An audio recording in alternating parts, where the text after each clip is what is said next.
It can go all the way up to 9, which is damn near full open. So what does 9 do? It's just juice? Oh, it's just like fucking like 9 parts of the fucking flavor and then 1 part water, I'm guessing. Yeah, it's fucking gross. So does that just like make it smell different and make you think you're drinking stuff? Or is that like it's juice? Like it's juice and they add it in there and then it makes it juice. Okay, you didn't have to disassemble it. So inside of here, there's a little pouch that's got like a Mio type thing in there. Oh. Hi. Did you start the live? Yeah. Oh, thanks. No problem. Thanks. We were just talking about random bullshit. Yeah, there's like a Mio type It was thing in 8. here. It was 8. So I hit the button. I didn't know. Whatever. Honestly, it helped me. Mentally and emotionally. Oh, It helps me get started whenever you start talking about nonsense. Just have a random nerd out moment for you. Heard. Yeah, That's fair. He's talking about his circle, whatever. It's a circle. Circle. I feel it doesn't feel like that's how you say it. I know, because it's spelled so fucking weird. Why do they spell it like that? Because circle, CIRCLE, was probably trademarked already. I say when the Irish exist. Siobhan. Maeve. Yeah. Need I say more? Maeve. God damn it. Oh man, I hope you guys are doing better than me. We might have a tornado. I don't think it's likely, but we may. So if you hear sirens and then I run immediately off screen and leave you all abandoned here, it's because I had to get every single one of my many cats into a bathroom that is the size of a broom closet. So there's that. So just know that before we start, because I don't know. Dad says he doesn't think it's likely. It rained for like 5 minutes. And then it stopped for like 10, and then it rained again, and then it stopped for like 4 hours, and then it's just like rain. Bah! Yeah, so like it rained for 5 minutes, exclusively when my dog was trying to take a shit, and then stopped for several hours, and then rained right before this for about 5 minutes, and then stopped again. So who knows? That's gonna be fun. So my app notified me about your weather. My app notifies me about Ray's weather and Denny's weather too. I think I just have North Carolina, so it tells me what the weather is and the time is in North Carolina. Nice. And then that's it. Nice. I just have North Carolina. I barely want to look at my own weather, so I don't look at your all's weather. So sorry.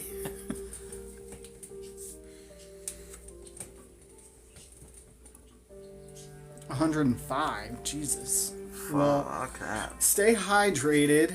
I think me and Crimson get same notifications. Ray, Nico, Denny, and y'all's. That's too much weather. Yeah, well, I'm a dad, so I need that weather. You have to tell everybody who gets rain that they needed it in the periodic time frame of when it happened. So, Yeah. Dad has to do that. That's his job. Y'all don't gotta monitor your weather. Dad will do it for you. Yeah. So, he's everybody's dad. He's gonna check up on all y'all's weather, and All he's the gonna time. tell you if y'all needed it. Which is always. Always. So, Except when it's day 6. Day 6 is... Yeah, it might be a little... I think we're good. day 6 is, that's egregious. That's a flood. Alright, Then- kids, roll your pant legs up. Invest in some galoshes. Oh my gosh, yes, galoshes. I actually have a pair. No one should be surprised by that. I'm sure Houston did not need all that rain. It's Texas. Yes, it did. Dad says it's Texas, so it did. 90% of the state is arid. Yeah, it needs the rain. It needed the rain. So that's where we're at on the weather. Also, toast is free. Toast is free. Hi. So we might have a cat body slam the door because she's used to being in here, and now she is not. So free toast, yes. I have yet to make toast and then cut out a circle and then put it on her face. But that will happen eventually. I'll put it in Discord or on Instagram or something. I don't know. At some point, toast will be toast. So don't worry, I got that on lock. Anyway, so toast is free, and if anytime a cat body slams the door and you hear a door slam open, just rest assured that is completely normal. And I don't want to call it, but there might be a cat fight. All the other cats are pretty chill. They're kind of like, once they met Toast and they were like, oh, it's a baby. Right, we can't hit a child.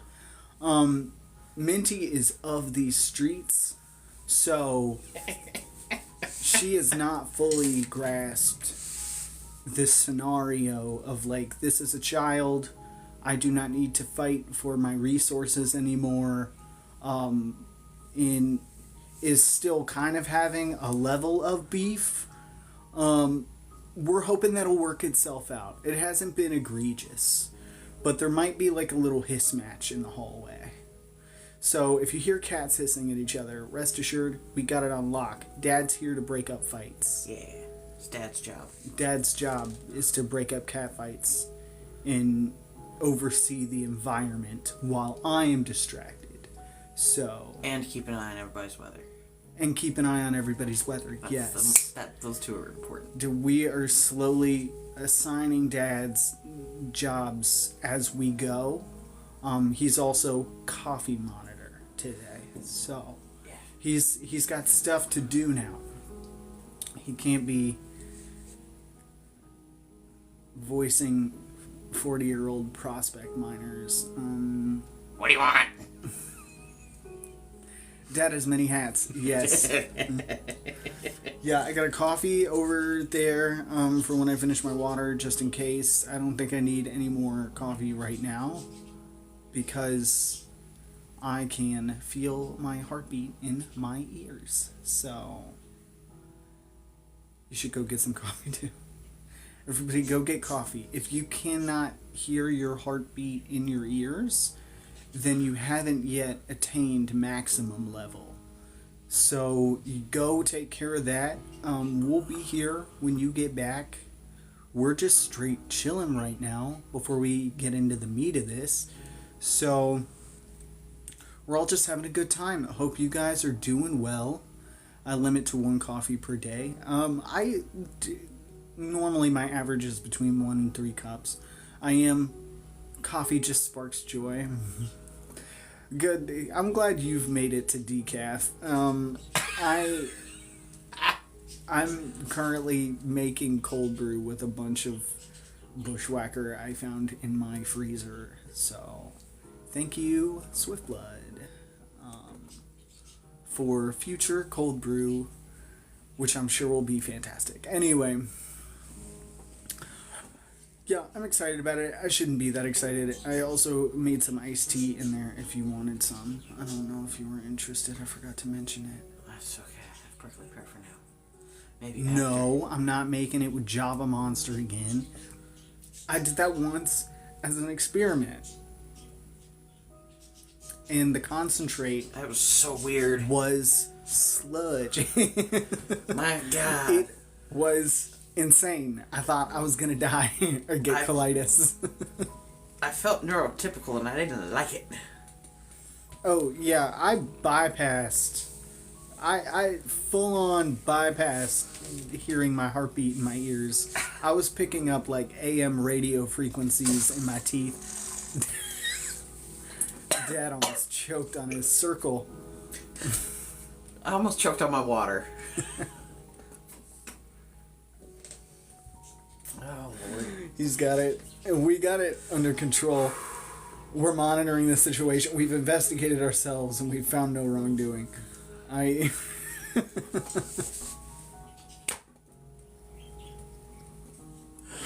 You can't see it over here, but it's chaos. We had so much nonsense. We haven't even been productive. The cat keeps jumping into my knitting basket like it's water. There are granny squares all over the floor. Pawn got an abscess. We had to give her a bath. We had to take Toast back to the vet to get all her shots. Minty's getting territorial. It's crazy over here. We can't monitor the situation very well. This is just me pre-warning you of the chaos that has been going on this week. I'm dead inside. My insomnia has come back. And when it's not coming back, the nightmares are. So every time I fall asleep, I get horrendously murdered on an average of 3 to 5 times a night and wake up feeling intense pain and then realizing that I was asleep the entire time. So that's fun. I've had very little sleep and much going on. So our weather got downgraded again. Downgraded? So Yeah. no Or tornadoes? it's a slight risk of severe weather now as opposed to a moderate. Slight chance of severe weather. Yeah. So, The so grading just is thunderstorms? marginal, slight, enhanced, moderate, high. So just thunderstorms? Yeah. That'd be fine if it's just storms. That'll add to the ambiance, really. Bet. Well, I was just cut and dyed my hair, so that's where I am emotionally. I was legit, like, went up to Dave and I was like, I'm not doing well mentally. And he was like, you want to shave your head about it? And I was like, no. So I feel like, if anything, I didn't shave my head. And then the next day I woke up and Dave had shaved his head. He was just looking for a shaved head, buddy. It'd be weird to see you bald. What? It'd be weird to see your scalp. I mean, he didn't he like buzzed it, so Yeah. it's still like it's super short though. So that it was just really funny that he asked me that, and then the next day I wake up and I was like, "Hey, Hey, you buddy. okay? You okay? You doing good?" Anyway,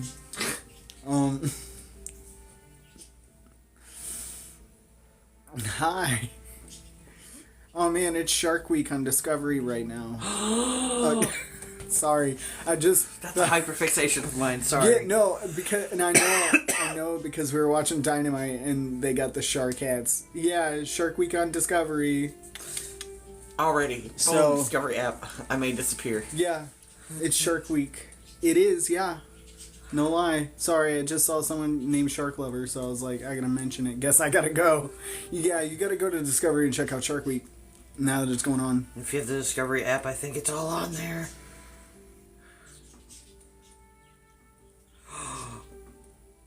There's one called Great White Fight Club. Yeah? Cocaine sharks. No.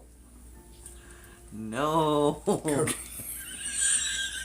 Sorry, it just hit me what you said for a second. It didn't even filter through all the way, and I was like, Yeah, no. I said cocaine sharks.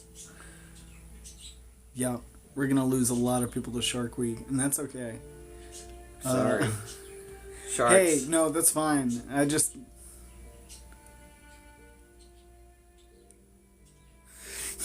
No, I don't feel like getting the app. Hey, that's okay. That's completely fine. Yeah, no. I will fill whomever's brain with all this nonsense that I'm going to learn over the next week. Oh, man. We were watching Dynamite, and there's like everybody's in a shark hat, and it's like the banner at the bottom of the screen. It's like it's Shark Week, and I'm like, oh Jesus, not again. Last time they had like a mascot and a shark in a shark outfit. So we're just watching wrestling, and you see some dude running around in a shark costume all week. Fabulous. No notes. Anyway. This is what makes July the best month. It's Shark Week.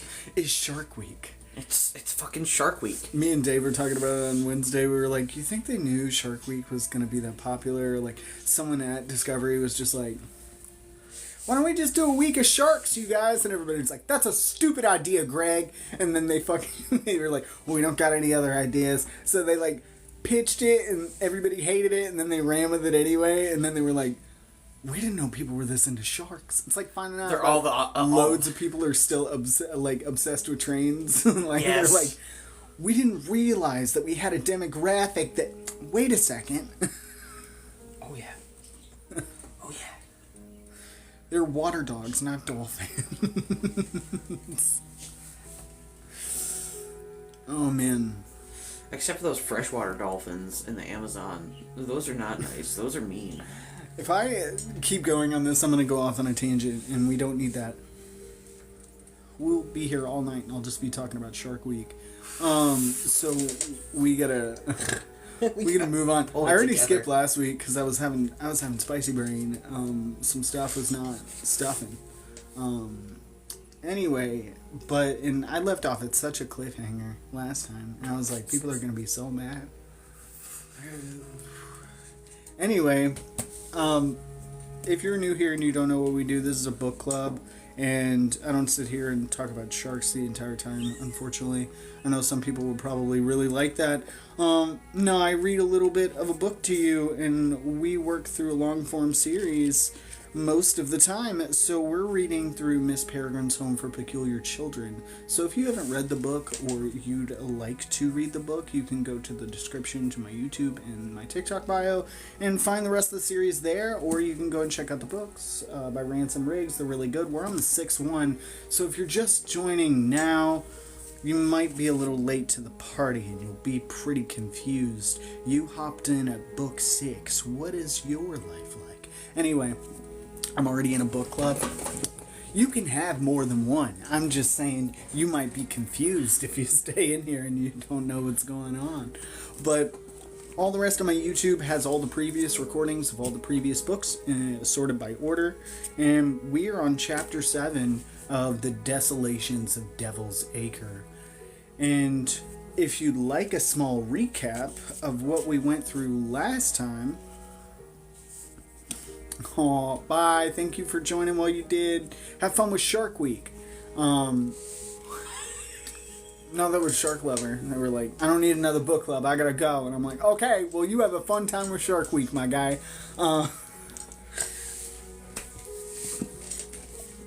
But if you need a small recap, since we missed last week, unfortunately, sorry about that, you guys. We were gonna have a meeting with the Imbrans to tell them what was going on. So Jacob and Noor hurry to tell Miss Peregrine. Great strategy. Tell the people in power immediately. And they hold a meeting for the entire acre, including a lot of visiting peculiars from other loops. Namely, the American factions are there to help, question mark. Parentheses. Anyway... And some stuff goes horribly wrong. A giant holographic image of Call shows up, acting absolutely demented, and puts a hit, basically, out on Jacob and Noor. So that's where we're at. And the chapter last time ended with an attempted assassination right at the end of the program. So we are going to... pick up right there. But things are not looking good, guys. And if you remember when Call came back, he's like a giant tornado guy. And as someone who's been through several tornado scares, I think I'm at least somewhat qualified, maybe not as a professional, to be like, shit's terrible. Did I sleep through the last chapter? I don't know. I can't tell you what your business was last chapter, but that's what we're picking up today. Who's ready to jump in here? I am.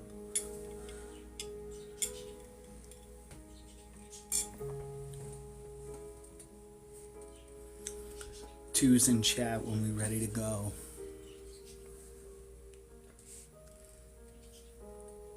Man, I don't know my own business either. Denny. All right. Chapter 7.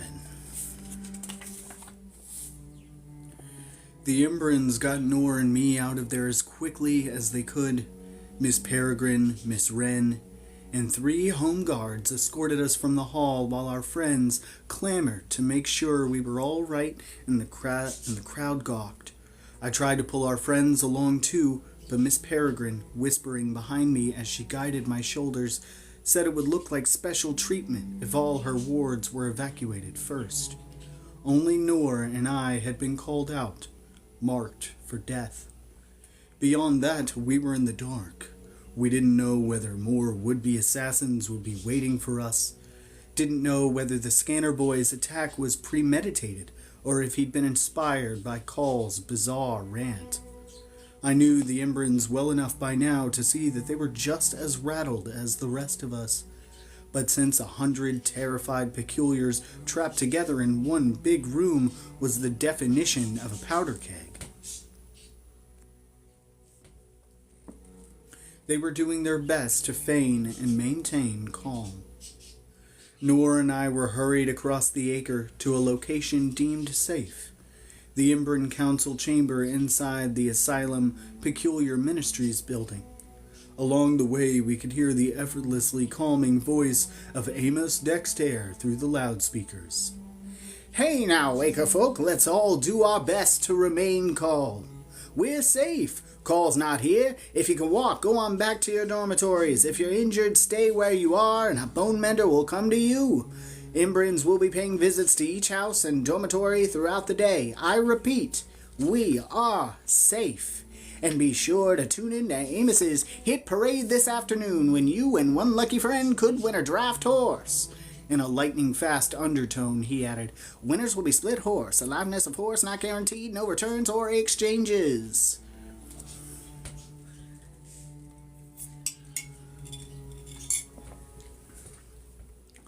I saw Miss Peregrine mutter something to Miss Wren and shake her head.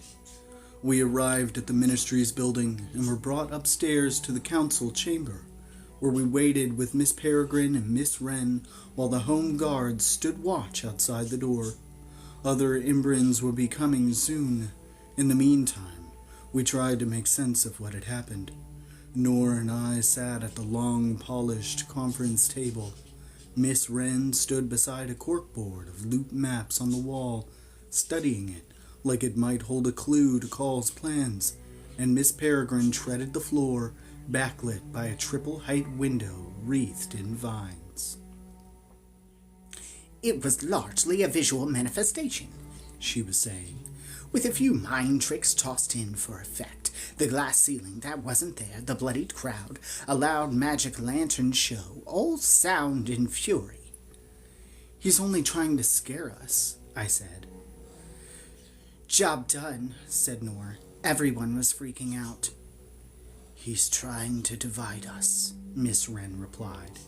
"That's nothing new," said Miss Peregrine. "He's been doing that for decades."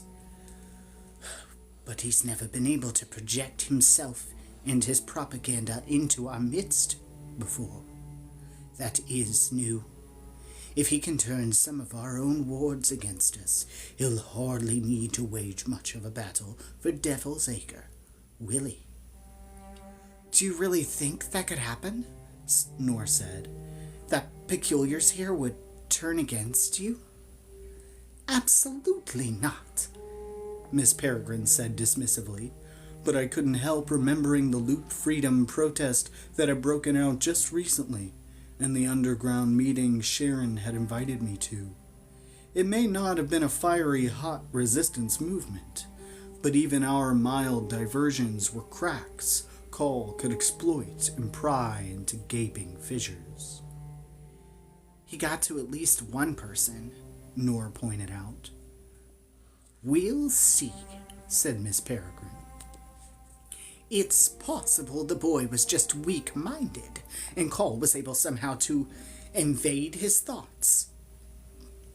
"Perhaps," Miss Wren said doubtfully. "But we're dealing with an increasingly disaffected population of peculiars here, and Cole's message of peculiar supremacy is perniciously attractive to certain people. That's how he attracted his earliest followers.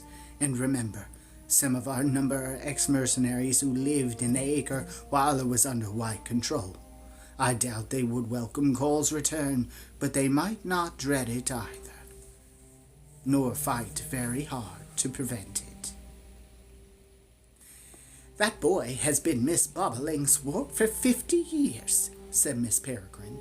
"He is no mercenary. It could only have been mind control." She said it like she needed it to be true.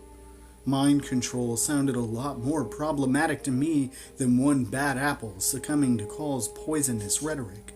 But to the Imbrans, a traitor was infinitely worse. Loyalty was everything. We were supposed to be family. Miss Wren shook her head. "Well, we're questioning him now, so we should know soon enough. Until then, no more all-acre assemblies. We make too easy a target when we're all together." She turned to face me and Nor. "Also, you both must be guarded at all times." Nor's expression soured. "Is that really necessary?" "I'm afraid it is," said Miss Peregrine. "Your lives are too valuable, and Cole has just put a bounty on them." "And where there's one assassin, there may be more," said Miss Wren. I sighed. Though I knew they were right, I didn't relish the thought of being trailed by home guards everywhere we went. Just then the door opened, and the guards let in Miss Cuckoo, Emma, Horace, and, announcing himself with a "Hello, it's me," Millard. They were in the middle of a heated discussion of their own.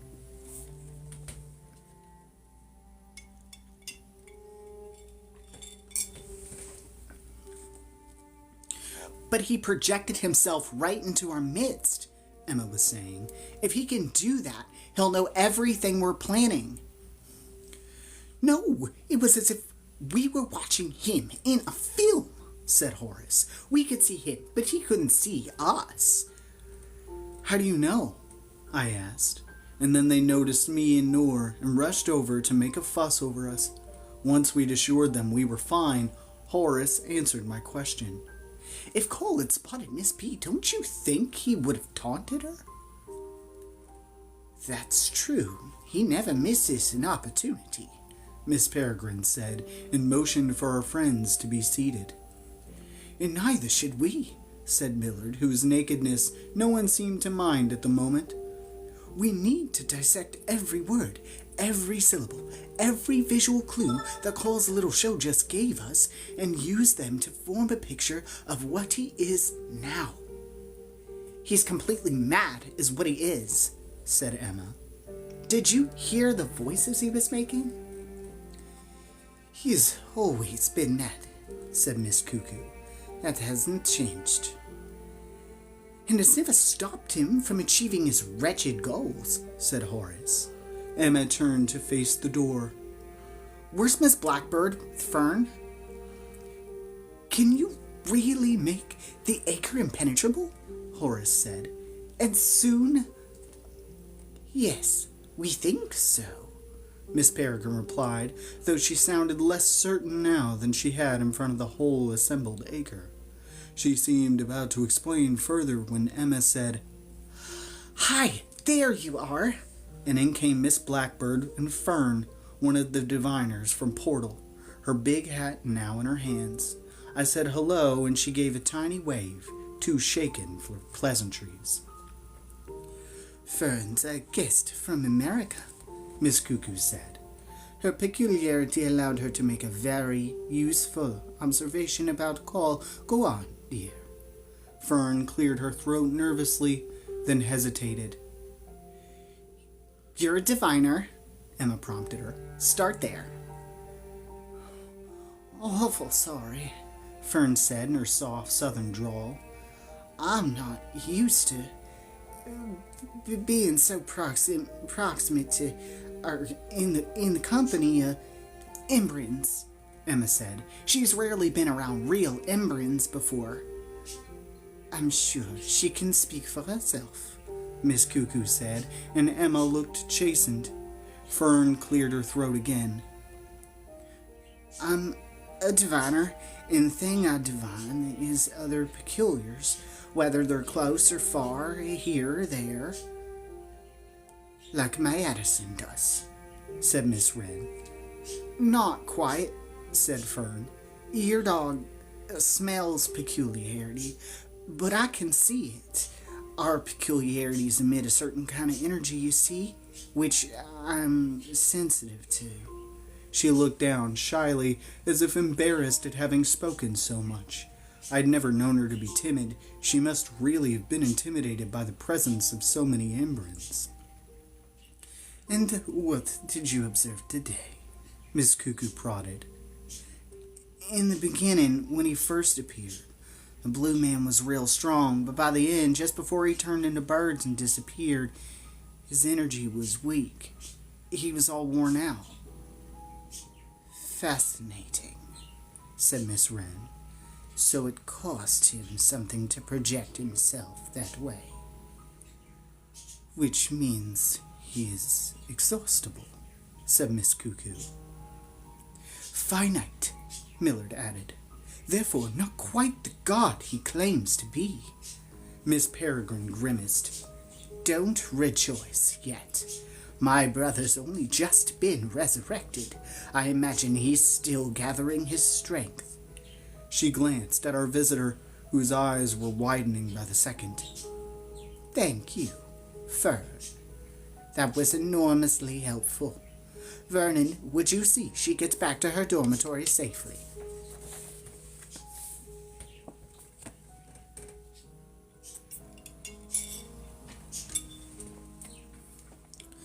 Pleased to meet y'all, Fern said, curtsying as one of the guards showed her out.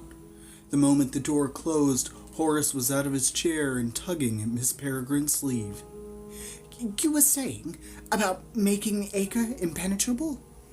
Miss Peregrine accompanied him back to his chair and made him sit. We'll need 3 more Embrins than we have here to do it. 12 altogether. We'll have them, said Miss Wren.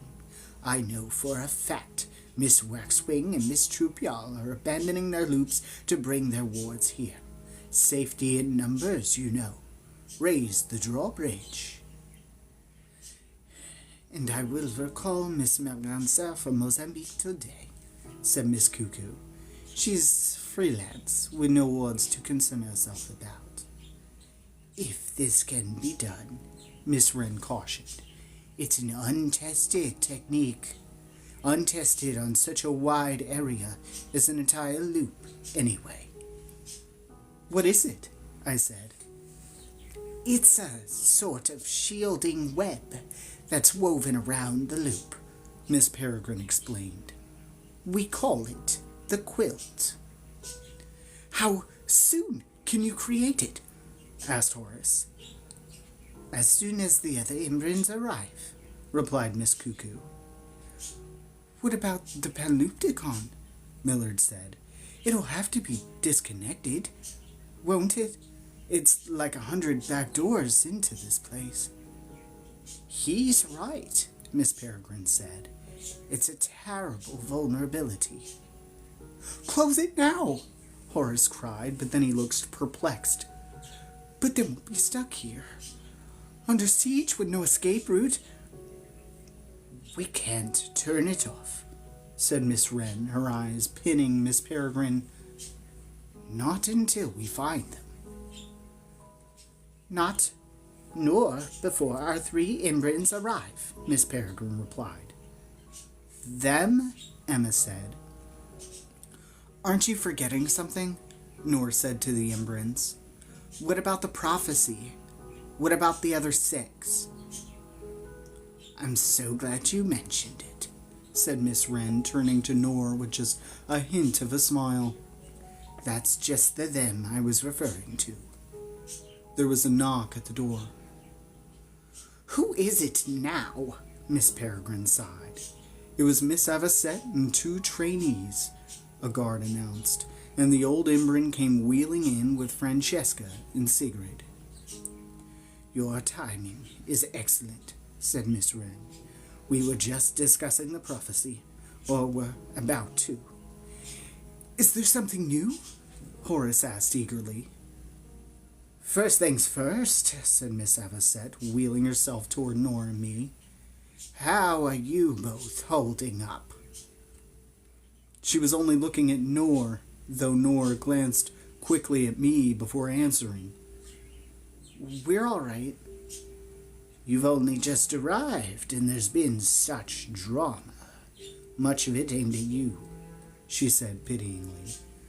I'm sorry to say it doesn't look as if that's going to change anytime soon.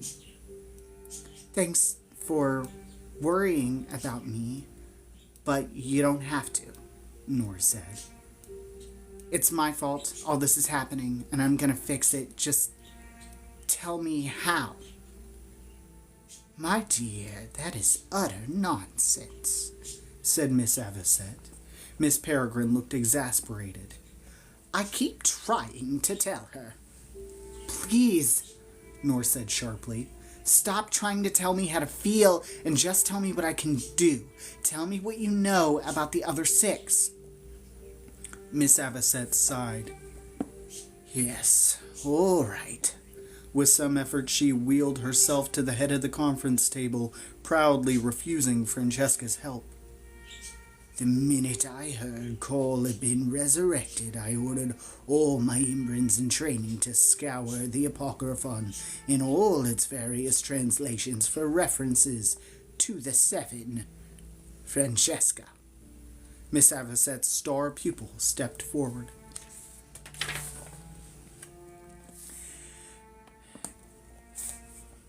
Whoa, I think it's... Did I skip a page? Whoa.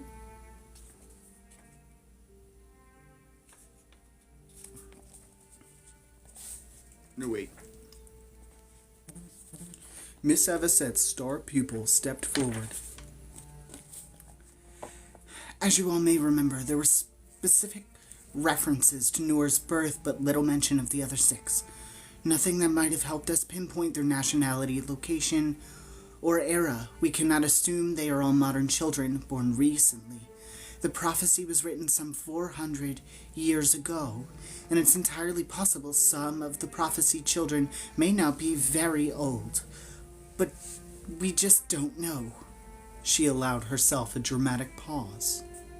But we may soon. She turned expectantly to Sigrid, the owlish girl in round glasses. Sigrid? The girl blinked rapidly and smoothed her dress, suddenly aware that everyone was looking at her. Yes. There was a breakthrough about an hour ago.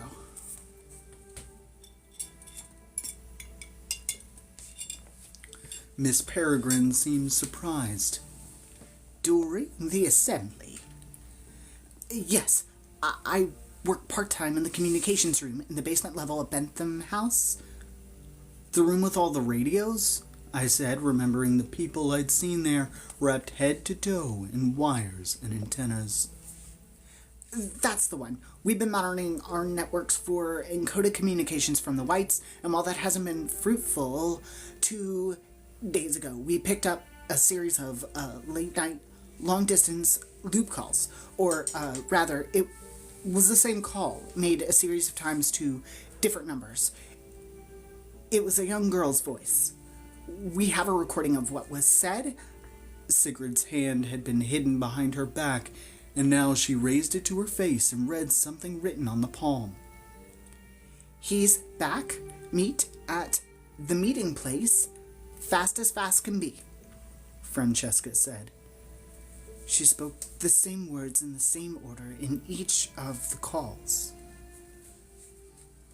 We don't know who the caller was or where she was calling from, said Miss Avocet, but we know she made 6 calls to 6 different loops around the world. 6? I said. Not 7? Miss Peregrine held up a finger as if to say, we'll get to that.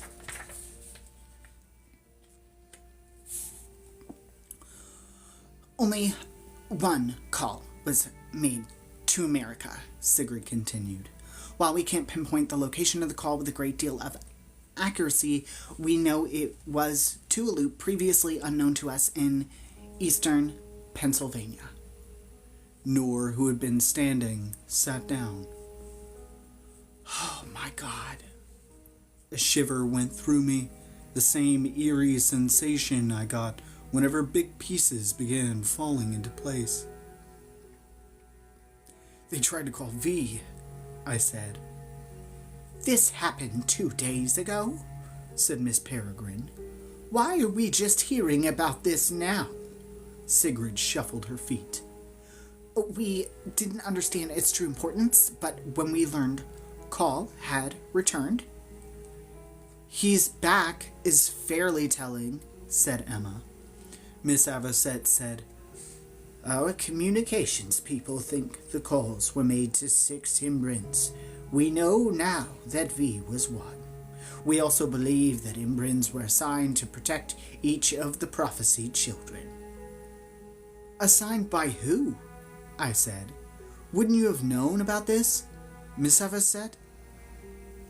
Wasn't it you who assigned V to protect Noor? Emma asked. No, answered Miss Avocet. I asked V to accompany Noor safely to America so that she might escape the Hollows pursuing her here. But that's all.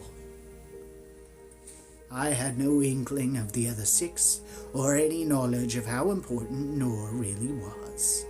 She shrugged, an oddly casual gesture for such a serious woman. As we've well established, we Imbrins are not altogether perfect. Miss Peregrine resumed her nervous pacing and lit her curved pipe, which meant her mind was hard at work. We didn't know how important she was, but someone else did.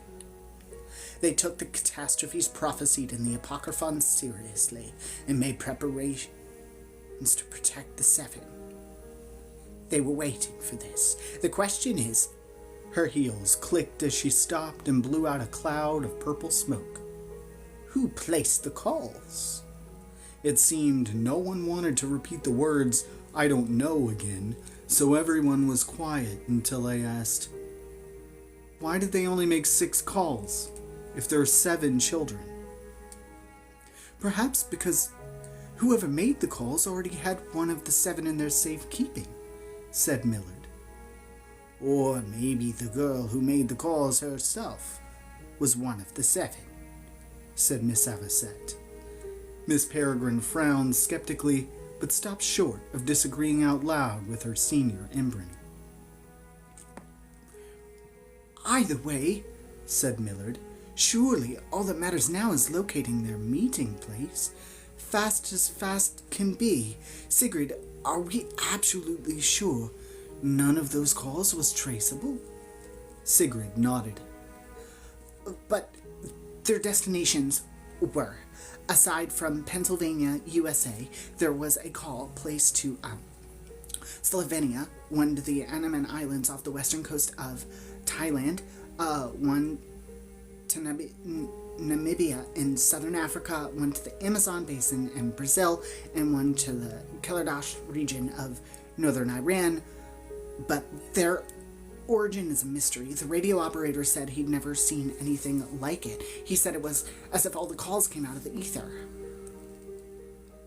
So the 6 could be out there waiting for Noor to join them, Emma said. And she could, if only we knew where the meeting place was. You can be sure it was a secret known only to the Six Imbrins themselves, Miss Peregrine said. She left a trail of smoke in the air as she crossed to Noor, then perched lightly on the edge of the table beside her. One of whom we have access to. You mean V? I said, a tingle of dread crawling up my neck. Noor looked puzzled. But she's... That doesn't mean we can't ask her a few questions, Miss Peregrine said delicately. You're familiar with Mr. O'Connor's gift. He can resurrect the dead. Instead of revulsion, there was a faraway look on Noor's face. How long would she be awake for? I realized what she was imagining, and my heart broke a little.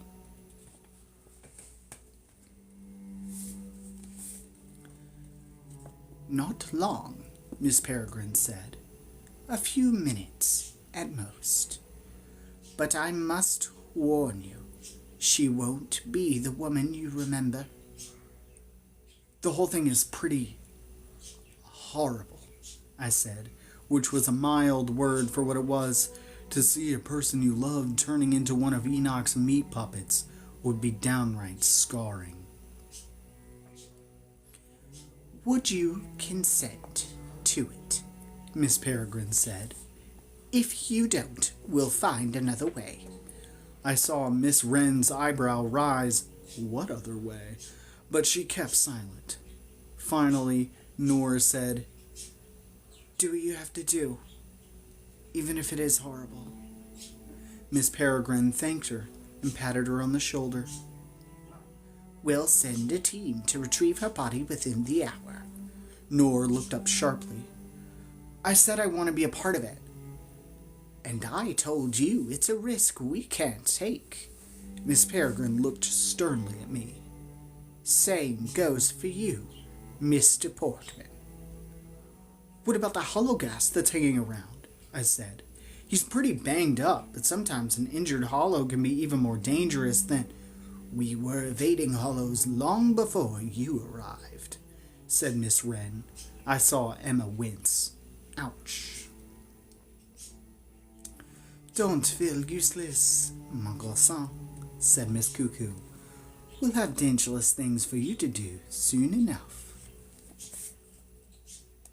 I have a picture of Sigurd here. It just wasn't a great breaking point. Yay.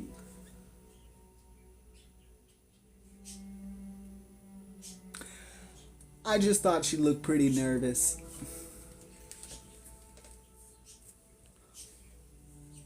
You want coffee? Y'all have a sip of the coffee, please, and thank you. I'm doing my job. I have to switch from old lady voice to old man voice within the next 20 pages. What do you want? Yes, promise the kid future danger to avoid the current danger. See, that's the thing, is if you bait kids with current danger, like, you bait them, it's like promising you're gonna go to Toys R Us after you go to Home Depot, but you never go to Toys R Us, right? What the fuck? Bag of Claxton. What the fuck is that? That's what it sounds like. It's a bag of... It's Arby's. I brought you something. Oh, okay. Arby's. There's just a sticker on it that says bag of Claxton, but it looks like a takeout bag. You can get me in the stores. You can get them in the stores. They're on Claxton snack fruitcakes, remember? Oh, Yeah, that's right. There actually is like a We still have one in Claxton the, fruitcake. We still have one in the pantry. You want me to get it? No. No. Tell them to look it up. It exists. No, I found an actual physical Toys R Us in DFW Airport last month and flipped out. No, that's... See, that's what she's doing. She's promising future danger like you promise a Toys R Us to like a 6-year-old that you got a cart through a Home Depot.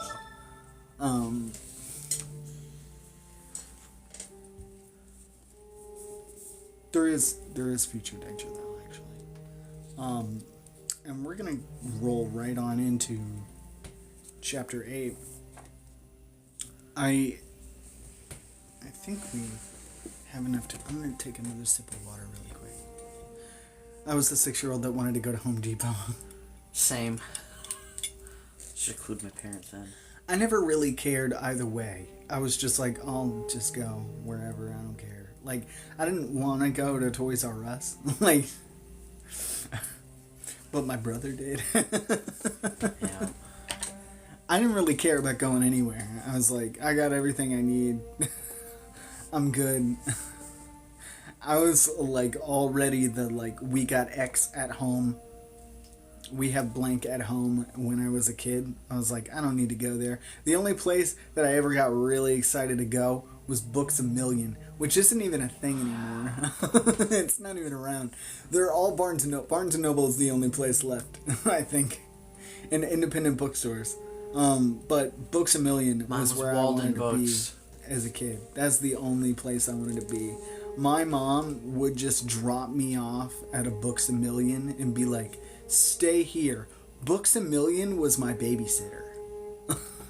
That was Walden Books for me. Yeah. My mom would just leave me there for several hours and then go do whatever she needed to do and then come back later for me. Uh-huh. The 90s was wild. You could just Oh, leave yeah. your kids places. No one said anything. Like, now, you leave a child unattended in a bookstore, someone's calling the cops. Like, And if it's only like 5 seconds. too. yeah. And like me, I'm in there for 6 hours. I've read 2 whole books in that time. I got a stack. I'm in the middle of it. Like, I'm not even ready to go 6 hours later when my mom comes to get me. She's like, okay, it's time to go. And I'm like, but wait, there's more. Like, I wasn't done with the... I missed the 2-story Barnes & Noble in Fort Worth. It had... Oh, they had wooden shelves and rolling wall ladders. Oh, That's the way the one Give me a is fucking in wall Center ladder. City, Philly. you fucking wall ladder? Yeah. Yeah, our... Center City is Our that way Barnes too. and Noble doesn't have ladders. I wish it did. That and they stack their books weird. Yeah, they do. I don't like it when they stack their fucking books weird. It's toast. Is that Toast? Hi, Toast. Are you coming to visit? Yeah, toast. Yeah, Toast. Hi, baby.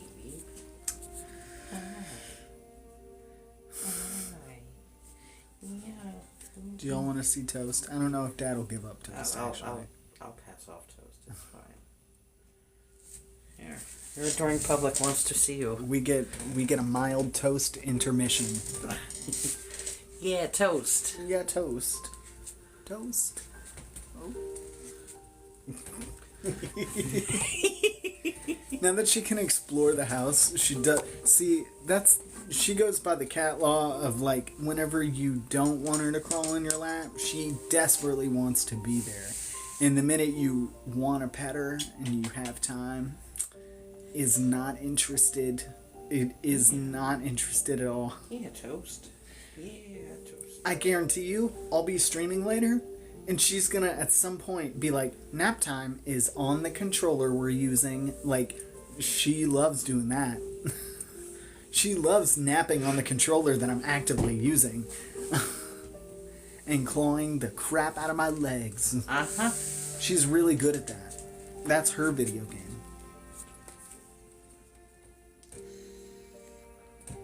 And she's got the top score.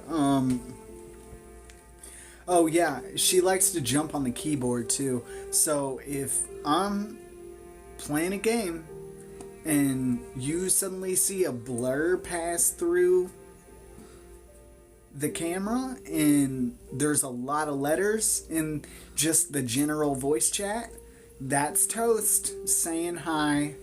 That's her favorite game, is whenever not when the laptop's closed, only when it's open. She'll get on top of the terrarium, the snake terrarium, and then hop off onto the keyboard. It's her favorite game, other than clawing the shit out of my leg. Oh, that was adorable. What? Meow. What That's what she baby? sounds like. She sounds like a grumpy old man. What? Meow. But it's like the tiniest grumpy old man. It's like a 45-year-old constantly smoking old prospector, but he's like an inch tall. What do you want? So tiny. So tiny. So Tiny has disappeared into the very large litter pan. God, it was really funny because she's so tiny that she almost couldn't even get into the... Dave was like, I don't think she can get into the litter box. And then I watched her like go up to it one day and just like stick her chin on the ledge of it and just kind of like, oh, that's what this is. And then like kind of backed up a little bit, wiggled her butt, and then just leapt all four paws. And then I was like, she can make it. That's fantastic. And she barely made it too, so her back paws like scraped along the ledge. She's so tiny. She's grown now. She's, well, not like grown, but like she's bigger. You can't feel her hip bones through her skin anymore, so that's great news. She's gaining weight, so that's excellent because she was emaciated when she got here. And the scab on her neck is healing off and is like coming. It's like a big old scab and it's starting to like peel off because she keeps rubbing it on stuff. So she'll be totally fine. We got to get the rest of her shots. She had a couple shots today. We haven't gotten her chipped yet. We're going to get her chipped when we get her fixed because I said it's easier to do it that way for them because they're on anesthetics or they're on anesthesia. So like it won't be as hard for her. And a tiny body with a big old needle. I get scared when I think about it because she's so small. She's so small. She's gonna be the smallest cat in this house. And she doesn't really have like big eyes. You know what I mean? So she's not gonna grow that big. She's gonna grow. She's just not gonna ever get super big. Like Spike, when we got him, we knew from the get-go, we were like, he's gonna be a monster. He's got massive paws already, he's got big O eyes. We were like, he's gonna be a demon. And he is. He's gigantic. He is the king of this house. He is the pride of he is the pride of all lions. He has a glorious mane.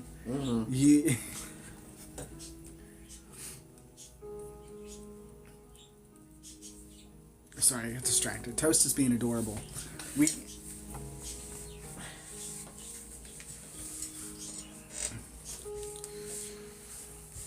We're going to continue with Chapter 8, if that's okay. Is everybody ready? Everybody get a nice break. I wasn't intending to break for that long. Please don't jump in that bag. Please don't. I was watching that whole thing. She already really likes chips. She will jump in a chip bag. Yeah. Alright. I was wondering about her.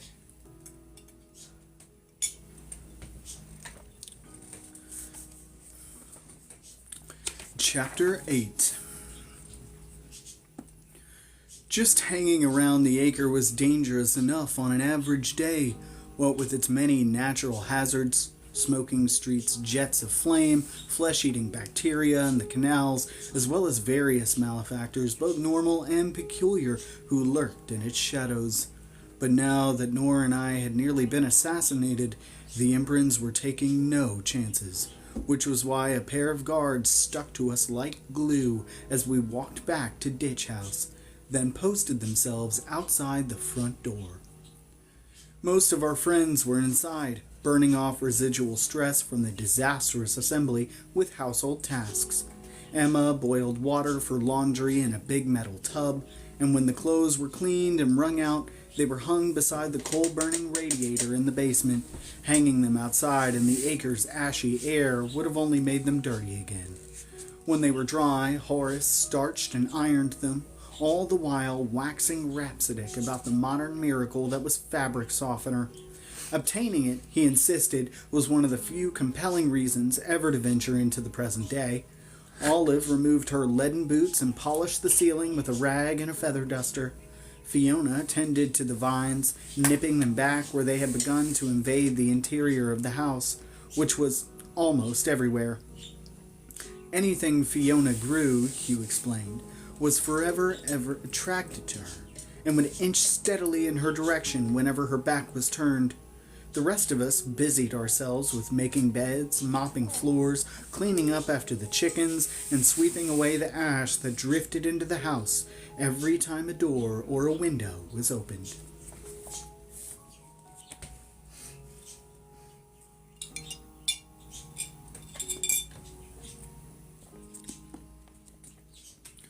I found the work calming.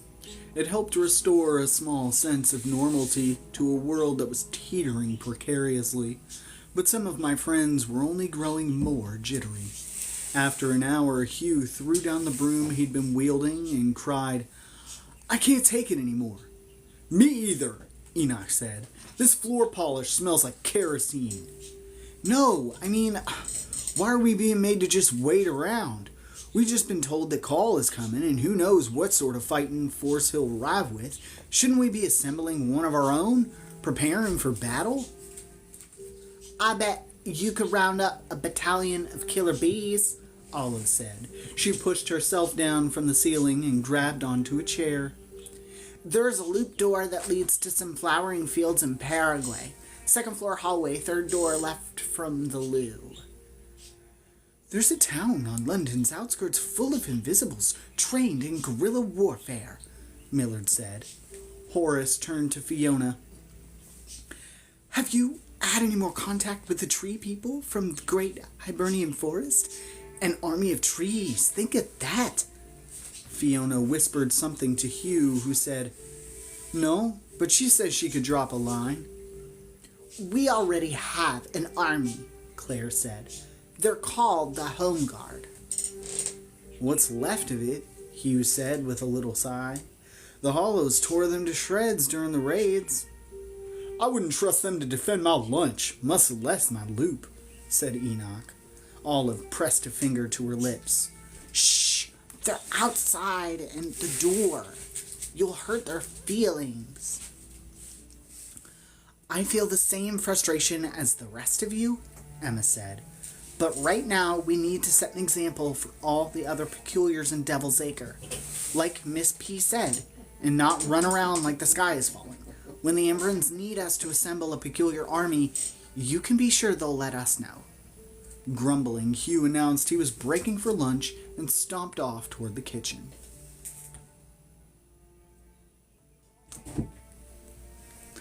It didn't say Vine, but I should have said it.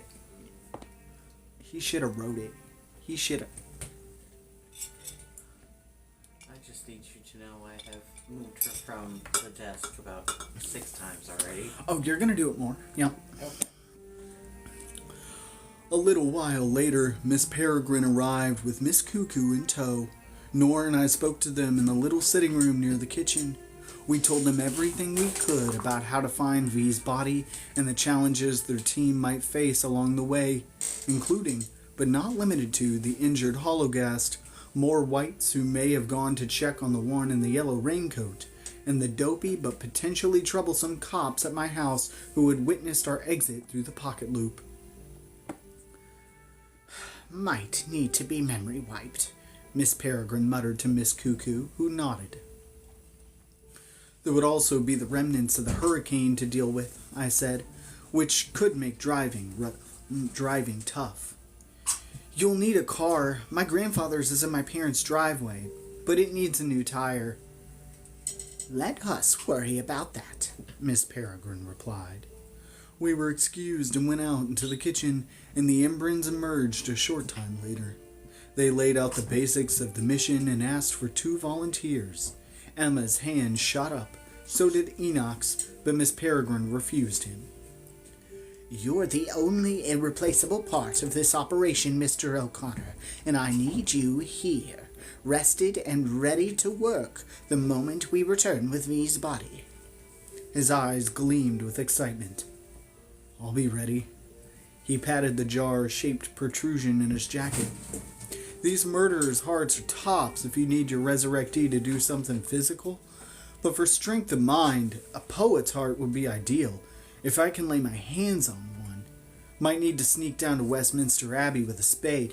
Don't you dare, said Miss Peregrine. Something is in my eyeball. It's not great. Oh.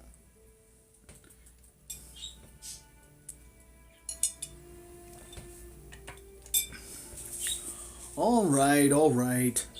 I mean it. He winked at her. She chose Bronwyn and Emma to join them on the retrieval mission, and Miss Wren asked Addison if he felt up to making the trip again. He snapped to attention and said, "Anything for you, madam." He was the most loyal peculiar I knew, though that loyalty belonged to one Imbrin in particular. He would have died for Miss Wren, as several of his loopmates already had when their menagerie was raided by the whites. If only every peculiar felt as he did, I'd have had no doubts about our chances against Call. Their team assembled. The Imbrins said they hoped to be back within a few hours, but not to worry if it took longer.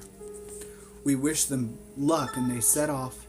It was strange to imagine my friends going to Englewood without me.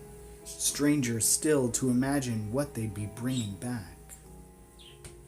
God, my eye has something in it. Sorry, minor complaint. It feels like something's poking my eyelid. It's not my contact. My contact was fine before? Okay. The two Imbrins hadn't been gone 20 minutes when news broke of a new attack, and this time the aggressor was more than just a trash-talking hologram. We clustered around Horace's radio to hear Amos Dexter, whose usually silky voice was raw and rattled. We're hearing reports of an assault on Miss Plover's loop in Squatney, East London. She's just flown in and we have her in the studio now. Miss Plover, thank you for being with us. Can you talk about what's happening? There was some shuffling and the sound of wings flapping. She's only just now turned to human form. Bear with us a moment, listeners. Horace wrung his hands nervously. Even Amos sounds shaken. Miss Plover must be a sight. Her loop was one of the few survivors of the Hollow raids in London, said Millard. Makes sense that it was Call's first target. The voice of a frightened woman came through the speaker.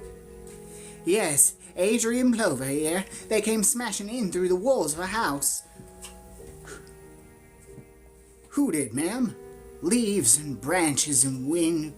Cole, I think it was. I heard his voice and the house came a-ripping apart. I don't know what he is now. Couldn't get a good look.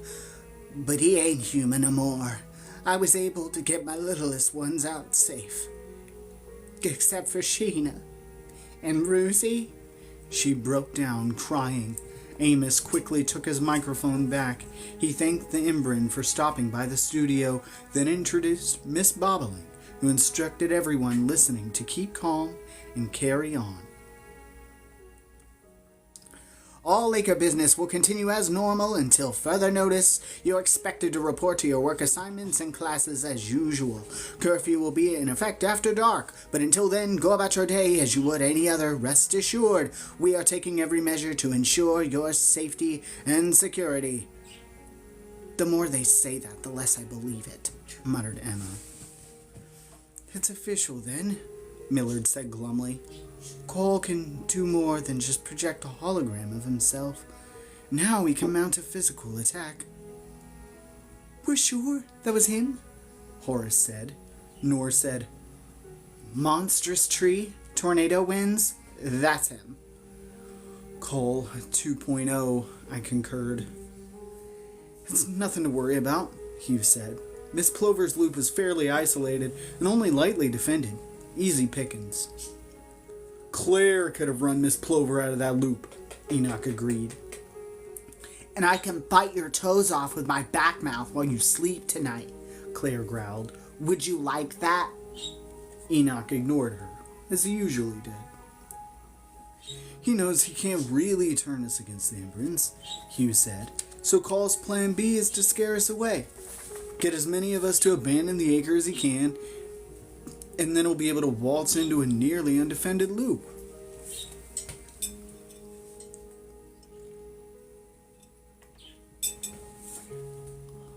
Nothing to worry about, Horace muttered. He's only just beginning. He'll pick off one loop after another, growing stronger as he goes, and then he'll come for us. He looked around, eyes wide.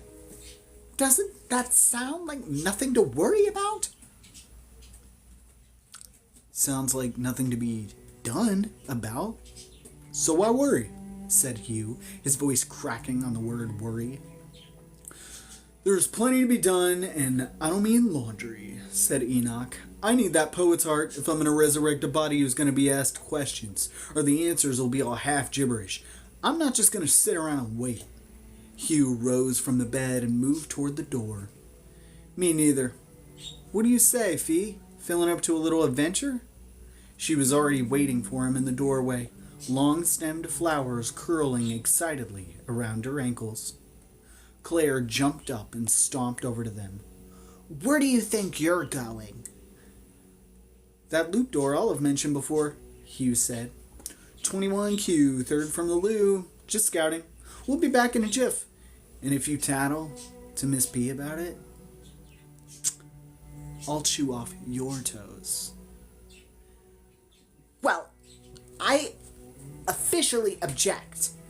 Going a bit red, she stamped off into a corner to sulk. But I knew she wouldn't rat out her friends, even to curry favor with Miss Peregrine. But the Panlupticon's closed until further notice, said Olive. There's no getting in without special permission. Sharon owes me a favor, Enoch said, joining Hugh and Fiona by the door. I caught him by the arm before he could turn the handle. Wait. Go out the back, or the home guards will see you. Thanks, mate. He smiled and gave me a brotherly elbow to the ribs, and then the three of them went up the stairs to slip out an upper floor window into the alley.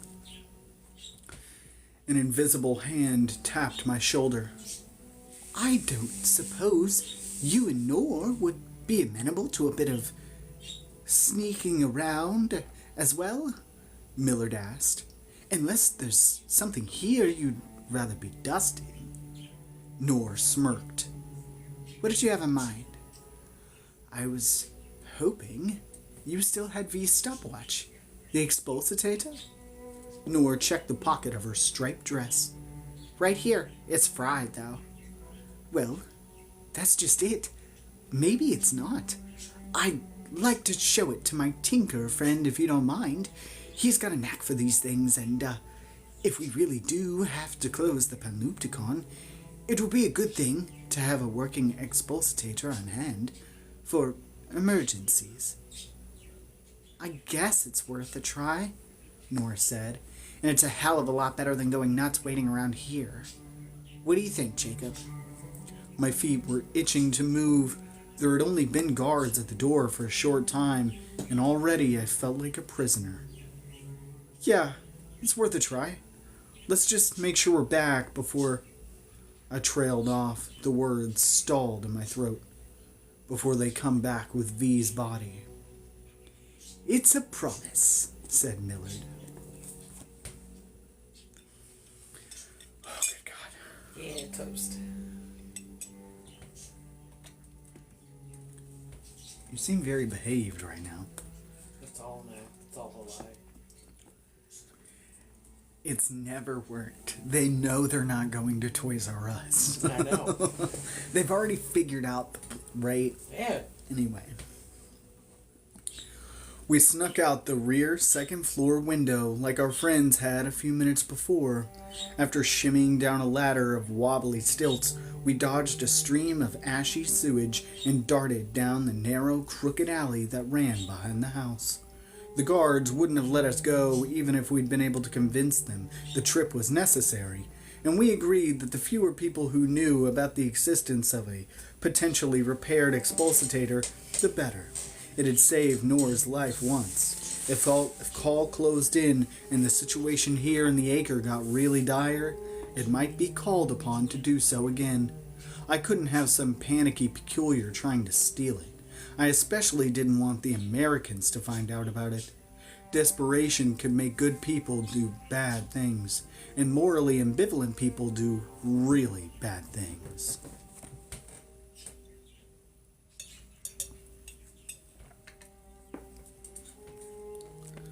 Once we'd gotten a few blocks from the house, we veered back onto Doleful Street, which was divided down the middle by Fever Ditch.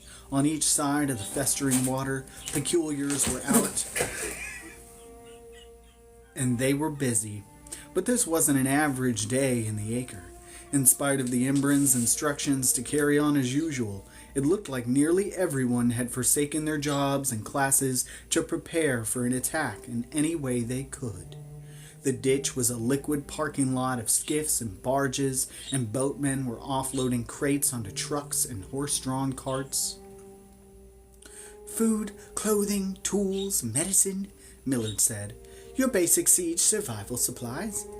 A few cases were stamped with the word explosives, which made me wonder if they were also bringing in conventional weapons, as if guns would do any good against a proto-demon like Call, or whatever he'd become. I was pretty sure a flying slug of metal wasn't going to stop him. But the worrying truth was that most Peculiar's abilities were not well suited to combat. We weren't soldiers. We weren't superheroes. In the face of an organized assault, the best most of us could do was to hunker down and hope for the best. Maybe 10% of us could muster any kind of aggressive defense. It's why we needed the Home Guard, relatively useless as they were, and why we depended on for so long on the protection of Embryns and their loops. The group most equipped for battle was the Americans. They'd spent the last half-century in a Darwinian fight for survival that had privileged those with weaponized abilities and forged the rest into fearless brawlers. So I was both surprised and grateful to see a number of them doing more than just watching bemusedly. Lamoth and a cadre of his northerners were helping the boatmen roll supplies onto trucks. Farther down the banks, Parkins was barking orders from his levitating wheelchair as a group of his California cowboys looked for good ambush blinds. A rooftop here, a bridge stanchion there. One of them, a sour-faced lady with a long braid trailing one shoulder and a shotgun in her hands, stood guard outside a small house, while another Californio brought armful after armful of weapon inside. Peeking through the door as we passed, I could see a growing cache of guns, knives, swords, and clubs easily accessible in case of an attack.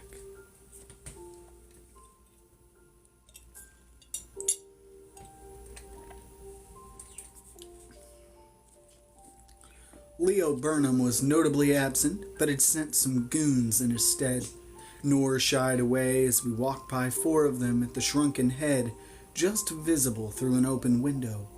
One was polishing his pistol, while the others had taken knives from the kitchen and were making Molotov cocktails from bottles of liquor. I can't believe the Embryns let them in, Nor muttered. Nor can I, Millard said. All they care about, Burnham's people especially, is expanding into other Peculiar's territory. It can only mean the Embryns don't fear them, or don't fear them as much as they fear Call. They don't know who they're dealing with, Nor said.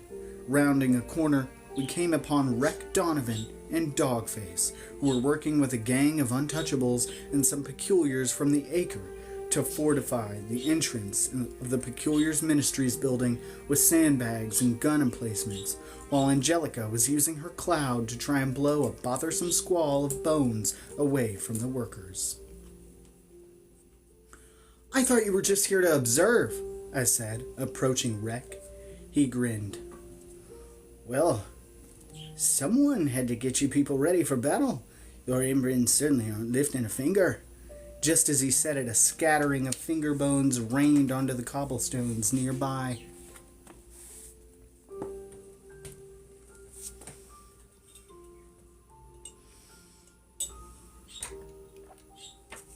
Low-key mafia vibes. Here you go. Here's a picture.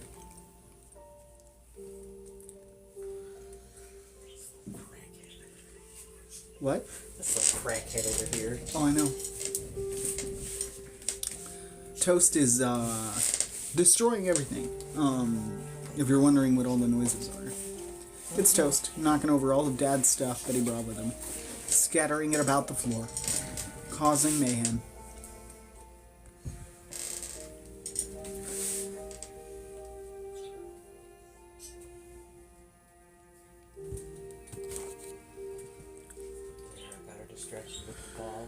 They're working on something more important, Millard said testily. Ah, right. The secret plan to save everyone. Rek looked around with exaggerated eagerness. Which'll happen when, exactly? I didn't realize you cared what happened to us, Nor said.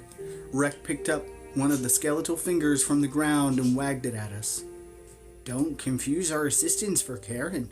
The dominoes are starting to fall, and if this one goes, he circled the finger in the air, then the cancer your embers have failed to quash could spread to our side of the Atlantic. Can't allow that. How noble of you, Millard said. Heroes are rarely acknowledged in their own lifetimes, Rex said, flicking the finger away. So it goes.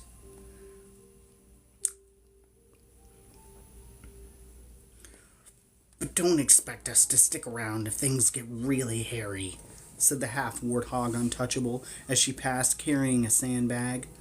We're here to protect our investment, not die for you.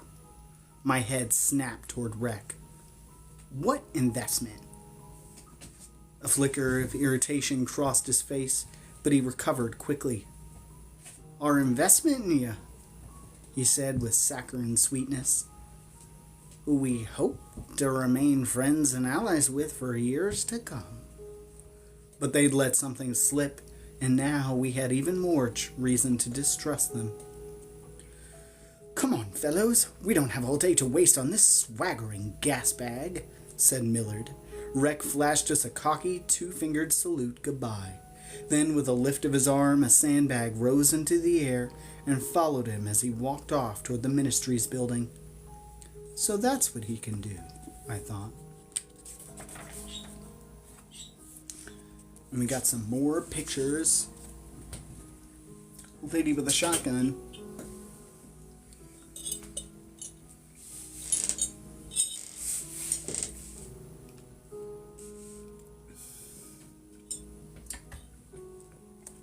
Ooh.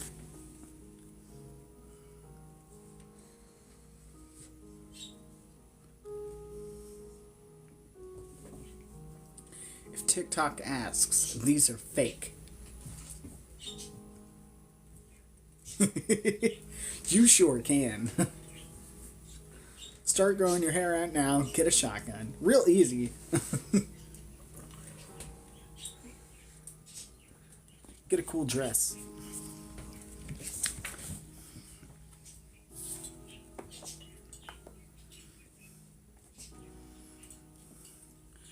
The Tinkerer's workshop lay on the acre's outer edges, a zone that ringed this loop's peculiar heart like bathtub scum. With each zigzagging block, Millard reassured us that it was only a little farther, that the place we were heading was just around the next corner. Meanwhile, the streets kept narrowing and the grimy tenements leaned at ever more precarious angles, and the glares from the normals who lived in them grew darker and more murderous. You can 3D print one. Dave will do it. Sorry. I was like, Dave 3D printing a gun right now. I was starting to wonder if we'd made a mistake ditching our two guards.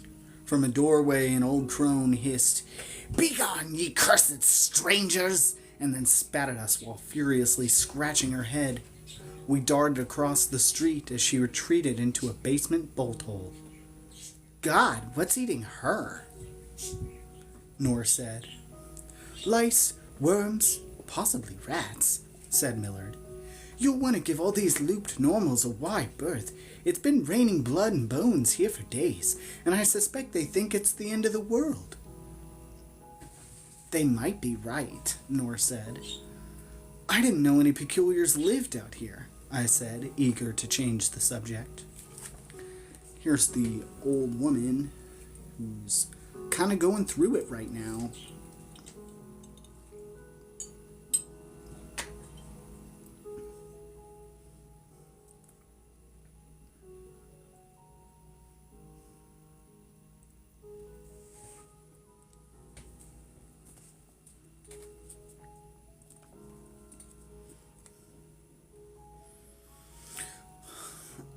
Only Klaus, Millard replied.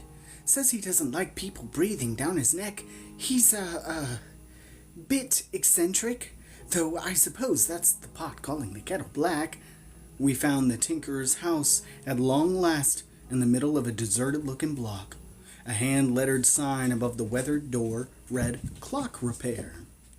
The door swung open before any of us had a chance to knock, and the next thing I knew, there was a gun in our faces, a giant double-barreled blunderbuss wielded by an old man with wild white hair. What do you want? Go away, I'll kill you.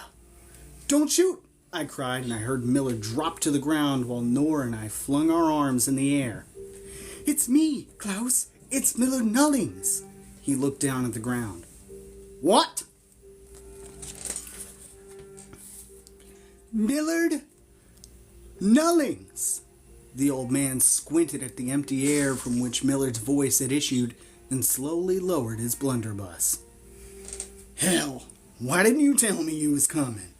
His every word was delivered at high volume, and his mouth hung open even when he wasn't speaking. He seemed to be very hard of hearing. Because you shot at the last parrot I sent, Millard half shouted in reply. These are my friends, Klaus, the ones I was telling you about.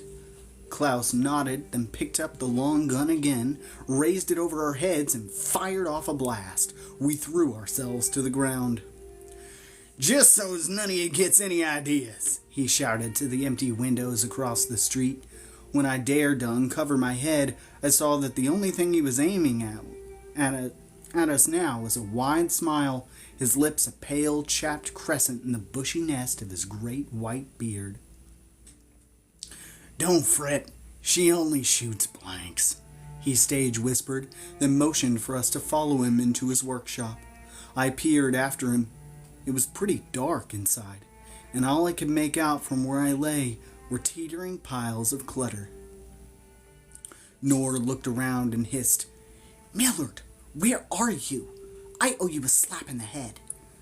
Don't mind Klaus, he's mostly harmless, Millard said from inside the workshop door.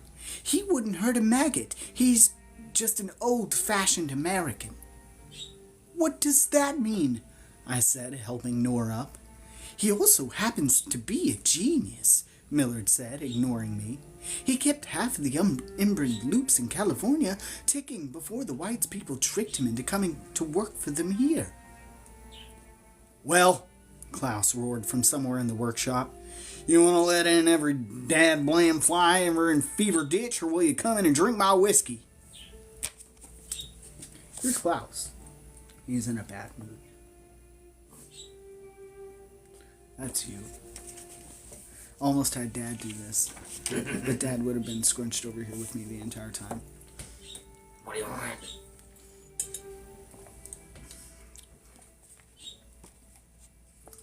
I got up and helped Nora to her feet. I'm going back to Ditch House, she said.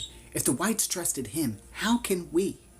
Millard sighed with irritation, then came close and said in a low voice, He was lured to the acre and forced to work for the whites. Sharon told me they held Klaus's wife captive in one of the Panlupticon's prison loops, which was the only reason he helped them. He lived out here as far away from them as he could, so far away that he didn't realize the acre had been liberated until a month ago, if you can believe it. But he's a genius, like I said. For some time now I've worked at befriending him, bringing him little gifts, mostly alcoholic, spending hours listening to his interminable stories, and I think he just might be able to help us if I can pique his interest. We heard a clink of glasses from inside, then something smashed on the floor, and Klaus swore. Okay, Nor said under her breath. If you really think he can fix the... Excellent! Millard sang out, and he nicked V's device from Nor's pocket and darted inside. Hey! Klaus, I've got something here I think you'll find very interesting. Nor and I shook our heads at each other. It was hard to be mad at someone so well-meaning, as frustrating as Millard could be sometimes. We stepped inside the shadowy workshop and shut the creaking door behind us. He's got a lot of dialogue, and I would have to keep handing the book back and forth. If you want Dad to do it. Huh? What am I being drawn into? They want you to do Klaus. So, it literally would take so much longer. He's got a lot of dialogue, actually. So I don't know. I was going to take a vote. If you really want Dad to do it, I'll have Dad do it. I'm not the best at it. Dad's better. Your choice. I don't make me choose anything. We'll never get through this. The inside of Klaus's workshop looked like a giant clock had exploded its guts onto every available surface. Chairs, tables, whole sections of the floor, and several long workbenches were piled with disassembled gears. There were functioning clocks, too. Legions of them. Tall grandfather clocks and tiny round tabletop clocks. Simple wall clocks and elaborately carved cuckoo clocks. The sound of their pendulums ticking away was maddening and omnipresent.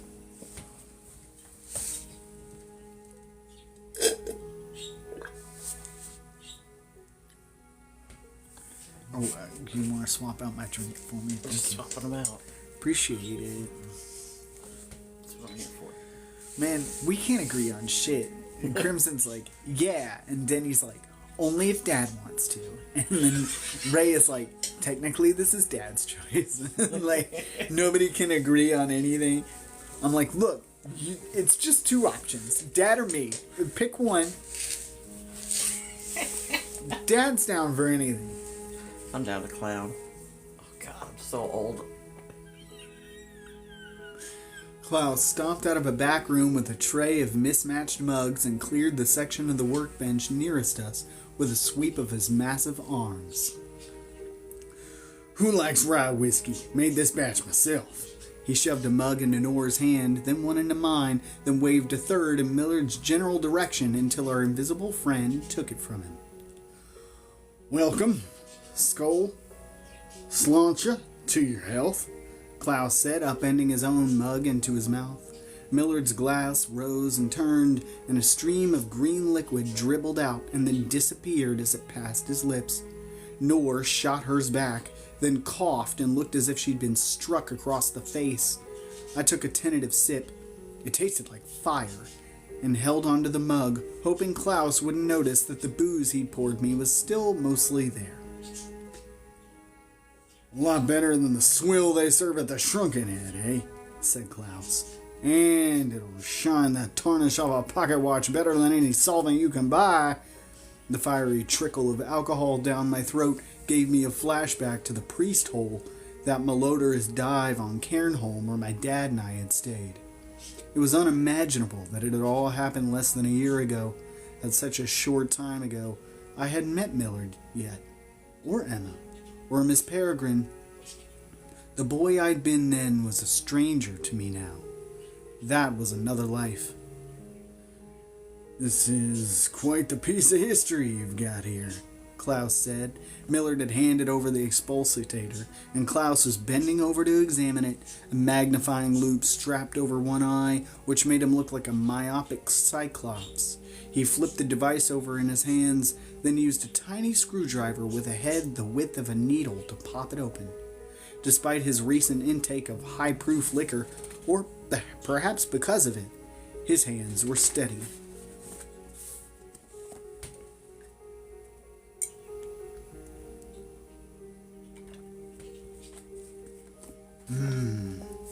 He said, peering through his loupe.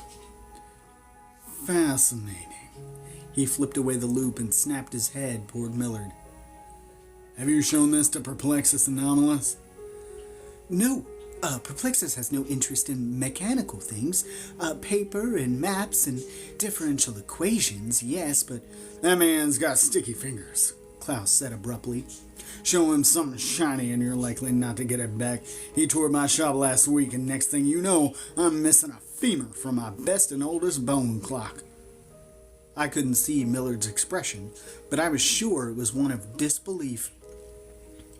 I'm quite sure Perplexus had nothing to do with your, missing femur. But I'll inquire about it next time I see him. A sudden cacophony shook the workshop. Hundreds of clocks marking the hour all at once. Nora and I held our ears. Klaus had turned his attention back to the expulsator and hardly seemed to notice. It was clear why he was so hard of hearing. He'd been made deaf by his own clocks. When the ringing stopped, Klaus said, You know this doohickey is shot, right? Single use only. Yes, we know, said Millard, but we're hoping there's some way it can be refurbished so that it could be used a second time. His eyes went wide and he let out a giant laugh. No way, no how. It's not possible. I wouldn't do it even if it were. This is some bad business. What is? I said. He leaned back on a stool and pointed an accusing finger at the stopwatch. You know what powers this thing? Springs? The dial runs with springs. No, the expulsion reaction. Now that we were discussing his area of expertise, he sounded less like an ornery old prospector and more like a scientist. The thing that kicked y'all down the eastern coast of the United States and forward through time a couple of days in a flash blink. I don't, Klaus, said Millard. Well, why don't you tell us? He leaned toward us and lowered his voice. A very hard to come by, ethically dodgy dollop of extracted and concentrated soul, you know. Suli, as the addicts call it. It was a word I hadn't heard in a long time, and it made my pulse quicken. It was the stuff the whites had extracted from my grandfather, that they'd peddled to weak-willed peculiars, addicting them so that they could be controlled. You mean ambrosia? I said. Klaus's grotesquely magnified eye flashed at me through the loop. Aye, that's the word, he said and nodded. It's why they can never mass-produce these little miracles. He tapped the expulsator gently. The fuel comes too dear. What if we could get you a vial of it? Millard asked. How? He said, cutting his eyes at me. He a dealer? Nor laughed. No, Klaus, we chased them all out of the acre. Don't you know who this is? Don't know, don't care, and I won't deal with anyone who deals in Sewell either. He doesn't, said Millard. But if I understand what Jacob's hinting at, we might be able to get our hands on a vial that was requisitioned from the whites after their stronghold was captured. They had a stockpile, though I believe most of it was destroyed before the battle ended. I wouldn't touch the stuff even if you could get it. Millard thought for a moment, then said, What if we could recover your bone clock femur? Klaus scratched his white beard. You know the story of that bone clock is a very special piece of peculiar horology. I don't, I said, and glanced in the general direction of Millard, who shook his head. And I'll tell you, Klaus said. He settled his bulk onto a stool and folded his meaty arms. A long time ago, there was a peculiar clockmaker named Miklaus who lived in Prague. He built the clock in the main city square, and it was the most amazing thing anyone had ever seen. Rival cities all wanted Miklaus to build them a clock just like it, but the councillors of Prague, who were jealous men, and to ensure that they would never make another and that the pride of their city would never be bested, They had him blinded. Well, Mikolaus lost his mind, and one night he threw himself into the guts of the great clock and was crushed to death in its gears. Damn, whispered Nor. His son was a clockmaker too, and to honor his father he exhumed Miklaus's bones and made another clock from them. An even greater clock than the one in Prague is called. Never been to Prague, so I couldn't tell you. But the clock made from Miklaus's bones is supposed to be haunted, invested with certain peculiar abilities I ain't quite sussed out yet. It's been a pet project of mine for years, something I tinker with when I have the time. How did you come into possession of the clock? Millard asked. I inherited it. Miklaus was my great-great-uncle and my namesake. He said it so casually it took a moment to catch his meaning. Klaus sighed, looking a bit defeated.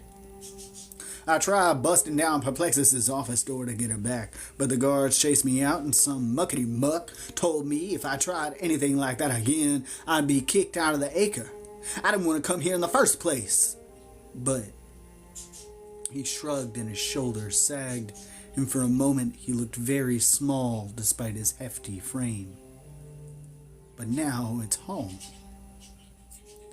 I wondered what had become of his wife, the one who'd been a prisoner of the whites. But if she wasn't here now, I didn't have to ask. His reaction to the idea of using Sewell for any purpose was telling.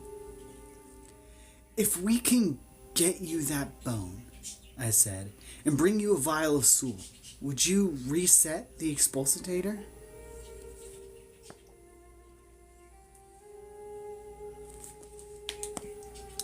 I don't like it, not one little bit, he said. His forehead had sprouted droplets of sweat. He drew a dirty rag from his jacket and mopped his brow with it. Tell me what you need it for. I looked at Nor, who shifted uneasily. Your call, I said. It saved our lives once, she said. My friends seem to think we might need it to save our lives again. Nor's the key to everything, Klaus, Millard said in an undertone. Without her, Cole might be unstoppable. So if the worst happens, and he manages to break through the Imbrans' defenses... You need a fail-safe, Klaus said. Even his stentorian voice had dropped into something like a whisper. You get me the bone and the Sewell, and I'll do my best. But, he raised a crooked finger in warning. I make no guarantees. I never touched an expulsator before today, and you know they ain't built to be used twice. It could blow up in your face. If anyone could do it, Klaus, you can, said Millard. You are the best there is. Klaus grinned. Where's your hand at, boy? Millard's sleeve rose to shake Klaus's outstretched hand, and then Klaus bent to dig around under the workbench. He emerged holding a bottle of muddy liquid. It for the road? No, thank you, said Millard. Today, we need our wits about us. A look of vague dread crossed Nor's face. I'll take one, she said. Klaus poured more into her mug. I leaned close to her. You sure? A loud and brassy bong sounded from the top of the workbench, and an intricate cuckoo clock began to sound the hour a few minutes late. A small door opened and a platform popped out with a black-robed executioner and a supplicant on his knees. With each toll of the hour, the executioner brought down the axe. The victim's lopped head hinged away from his body, and a spring-loaded spout of red felt shot out from the neck hole. Nor tipped back the drink as the beheading was replayed 10 times over, and then she grimaced and slapped down the mug.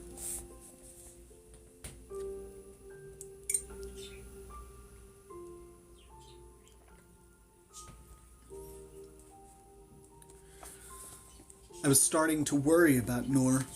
As we hurried through the dark streets of the acre's outer ring, she hardly spoke. It might have been the home-brewed lighter fluid she just consumed, but it seemed more likely that she was lost in her own head, thinking about what we were about to do. How do you ask someone if they're ready to see a long-lost loved one resurrected? Gently, but directly, I decided. We were passing through a sunken place where the cobblestones were torn up and the street was carpeted with sodden trash when she stumbled. I caught her arm before she could fall. Face plant in this stuff and you'll catch a flesh-eating rash for sure, I said. Another day in paradise, she laughed darkly. So, are you ready for this? I asked, still holding her arm. When Enoch does this thing, it could be really rough. I've seen him do it a few times before, and it's not pretty. I thought of Bronwyn's poor dead brother, Victor, and Martin, the man who'd run the little museum on Cairnholm, who woke up with half a face, quoting poetry, scenes that had haunted my dreams ever since. Nor shrugged. I already watched her get murdered. How much worse could this be? Sometimes you don't know until it happens.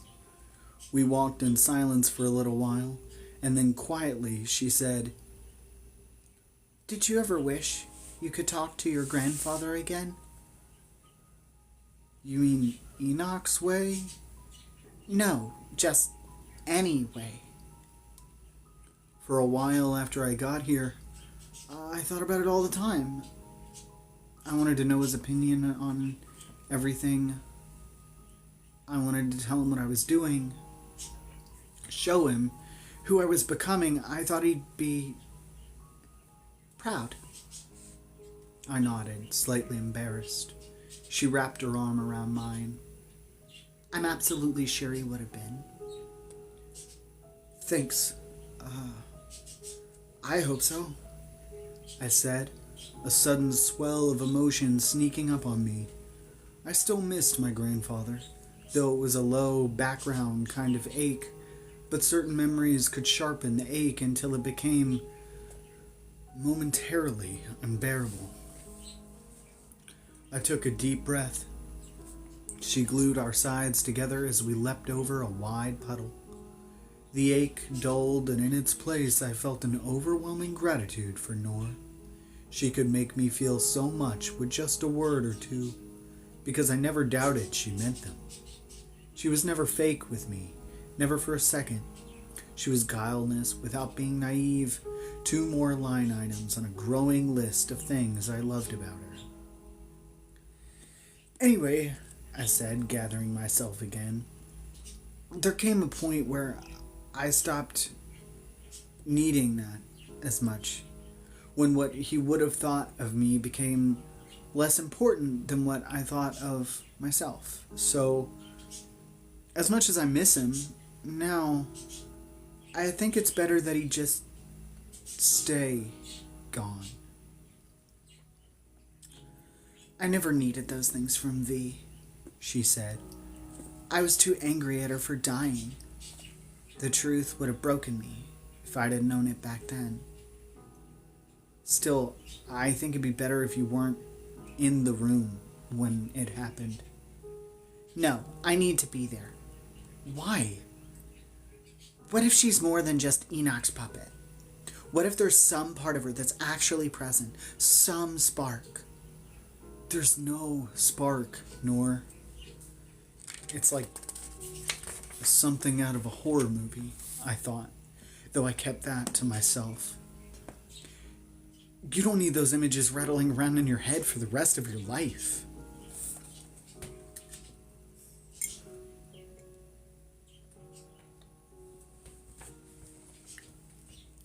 She let go of my arm, retreated inward for a moment. What if she's scared? Scared? Wouldn't you be? She won't even know what's happening to her. I wanted Millard to jump in and back me up, but he knew we were having a private conversation and was probably a tactful 10 strides ahead of us. I need to be there. She said forcefully, then cut a glance at me. And you too. Please. Of course I will. Thanks. She tried to smile, I think, but winced instead. I'll be fine. She repeated it like a mantra, armoring herself. I'll be fine.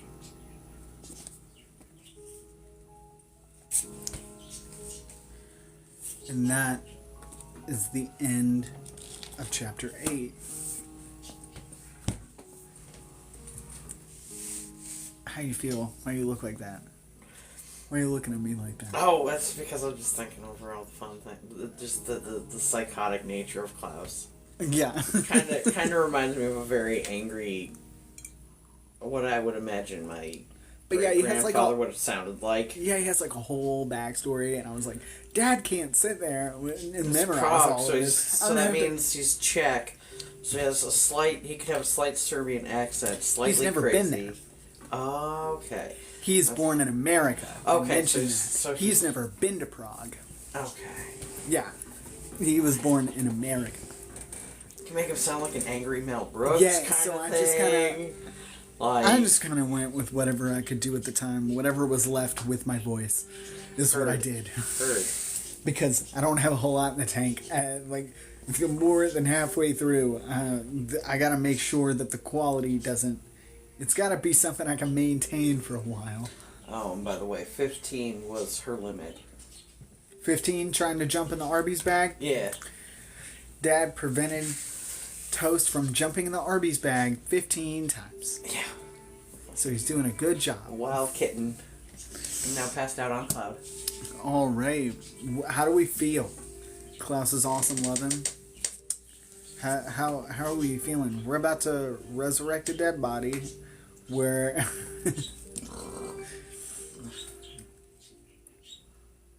Dad should get paid, yeah. I don't have any money to pay him, but he should be paid. I'm poor. Can't afford to pay Dad. That's but fine. That's why I'm Dad. I mean, you contribute a lot to this arrangement.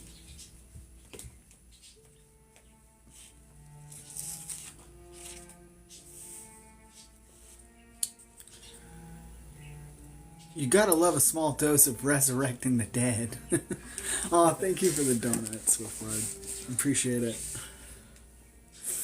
Well, we are shortly going to move over to the game stream where I'm going to, I don't know, cavort about in Genshin? I'm not sure. Anyway. But we got to do cat facts before we go. Just as a little palate cleanser, because Inheritance is not the happiest of books. No.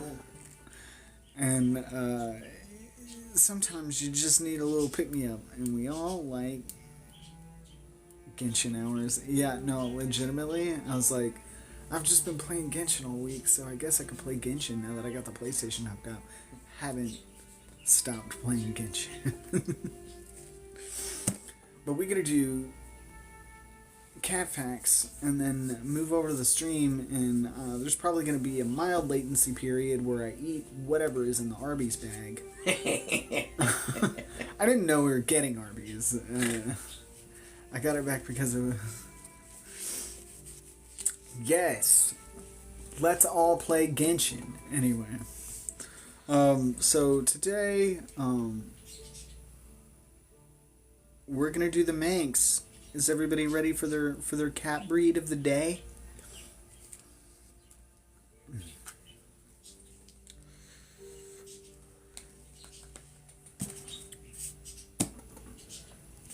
It's okay if you're not. We don't have to do it. Yes? Okay. Cat facts? Cat facts.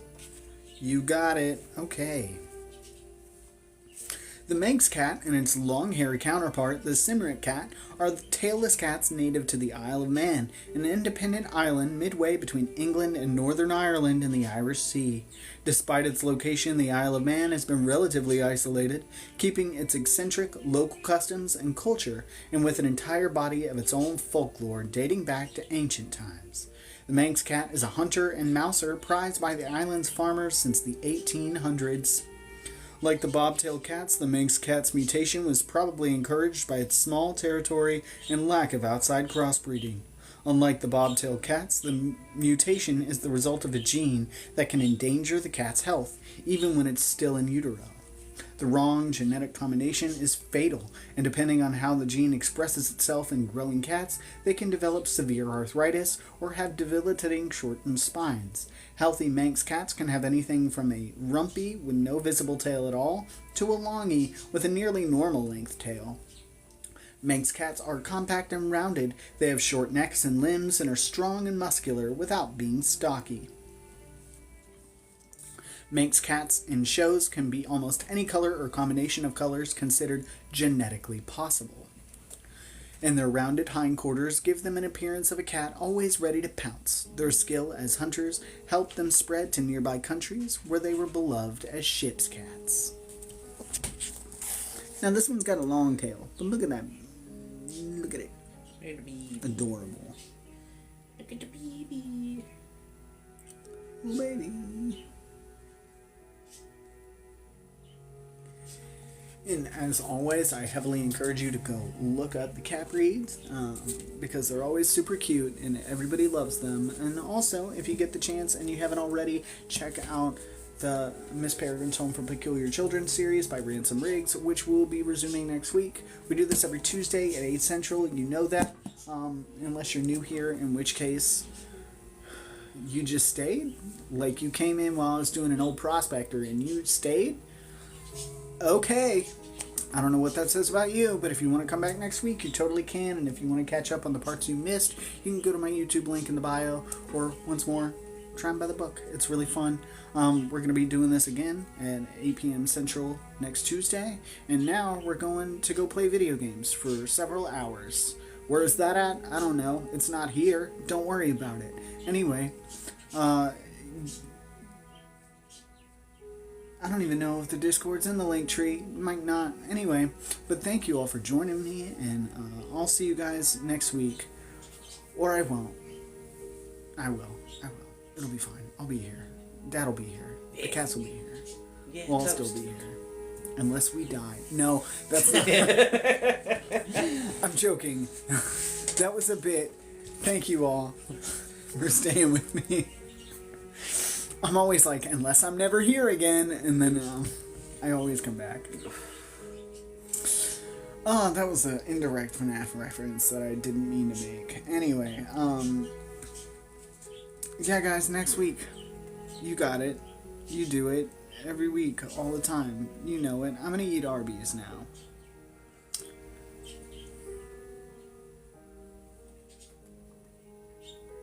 Restriction?